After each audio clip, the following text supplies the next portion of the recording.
Hi, I'm Doug Keating, and this is All the Way Leadership, a company designed with one purpose in mind, and that is to help make you a better leader. Today, I'm going to talk about how to avoid confusion during your next video call by facilitation. Let's go. Wow, the COVID crisis continues. We are in month 6, and millions of employees continue working from home due to the crisis, participating in lots and lots of video teleconference calls. This month, I'm going to share another tactical tip for how to avoid confusion during your next call, and that is through facilitation. It's your meeting.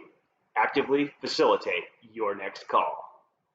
In case you haven't had time to read the last 2 blogs or watch the videos, let's start with the hard truth first. It is challenging to communicate effectively on camera, especially in group setting.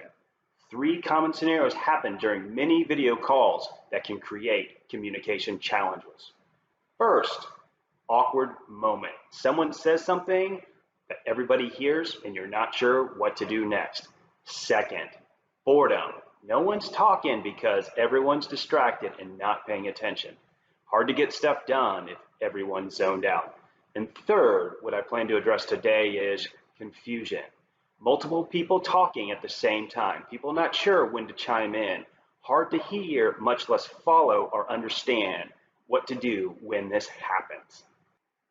I already shared the most practical tip I can give you to be better on camera, and that is to turn your camera on as much as possible. I've done my best to convince you that the mute button is your friend and will help you avoid awkward gaffes. Last month, I shared the third tip, which is have a clear purpose and agenda for your call. This month, I'm going to talk about the importance of facilitating your calls so that they do not devolve into confusion. Facilitation is a common method used for in-person meetings of large size. Use it for video calls for the same reason. I don't think we're going to have many large in-person meetings anytime soon, so it's important to get this right. I believe it's more difficult to start a video call than a standard teleconference call.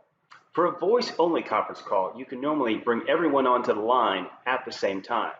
Most platforms will usually give you an audio indicator, say a beep or such, when a participant joins. It's easy to kick off the meeting simply by announcing your name and saying we're going to start.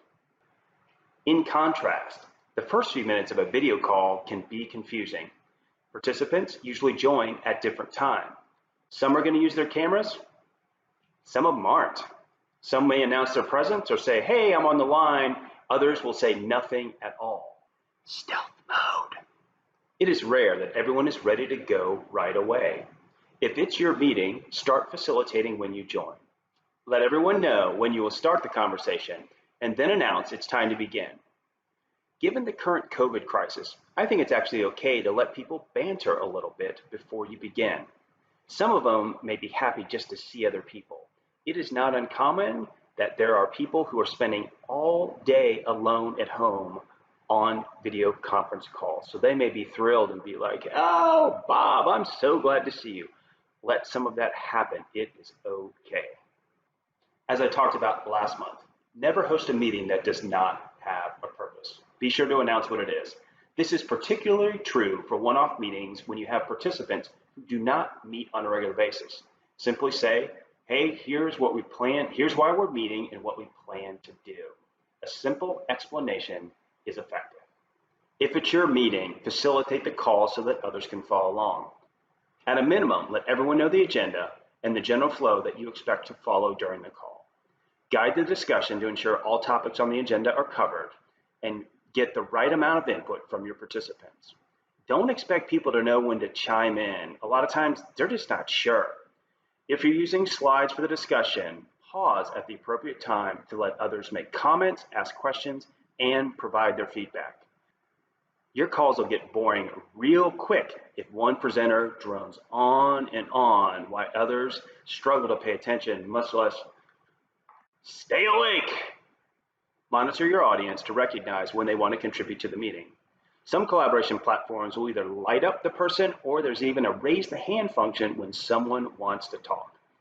Participants may not feel comfortable talking, so you need to ask for their input. This challenge is particularly true when you are hosting a call that has a lot of participants. Bottom line, the larger the number of participants on your call, the more challenging it is to facilitate. So plan accordingly.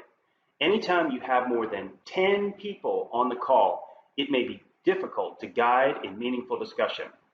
3 tactics to help with larger meetings. Tactic number 1, use verbal cues to let participants know when you want to hear from them. If you pause for input, leave plenty of time for people to come off mute and talk. Sure, the seconds of silence may seem awkward, but it's better to provide a pregnant pause than rush to the next topic. I've sat in several calls where the facilitator just powers through and no one feels like they can actually chime in.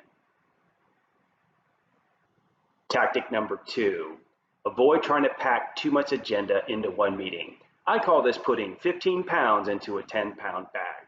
It's really difficult to fly through a long agenda with a large group.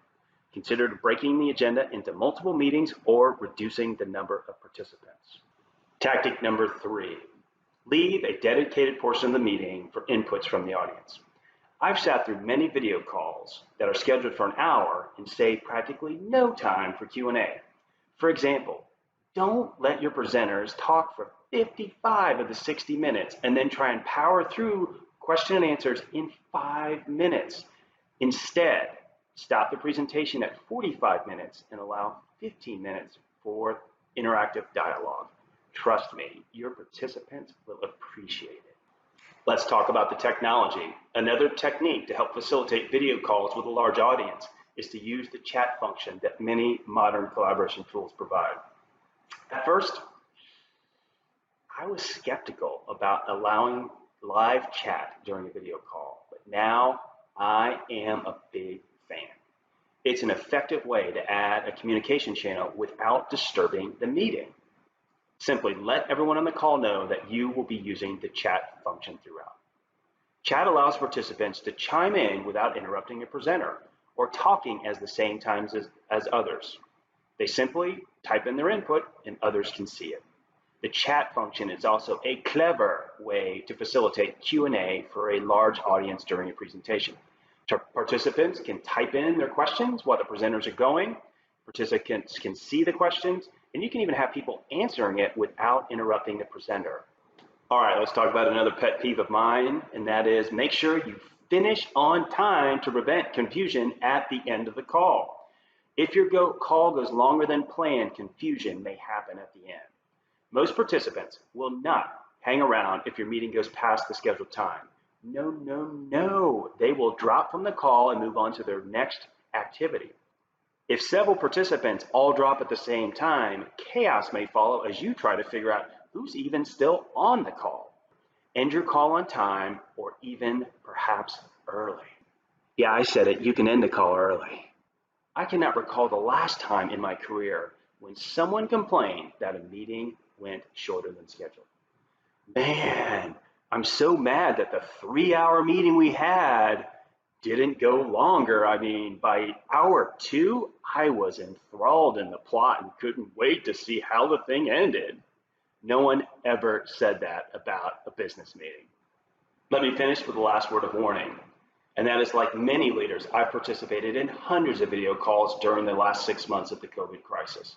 Some of them were really productive, while others were a complete waste of time. The ones I enjoy the most start on time, have a clear purpose and agenda, and are actively facilitated. The result is a meaningful discussion with all the participants. Not the ones that are awful, where everyone is looking at their watch or pulling out their phone, hoping, when is this thing going to end? Get me out of this meeting. If your video calls are torture, people will vote with their feet and stop showing up. They have better things to do than watch you flounder around on camera. I'm Doug Keating, and this is All the Way Leadership, a company designed with one purpose in mind, and that is to help make you a better leader. I hope you join me on this journey to raise up the next generation of great leaders. The world is in desperate need of more and more great leaders. Women and men who lead with confidence, clarity, and creativity. It's time to become the leader that your world needs. Let's go all the way.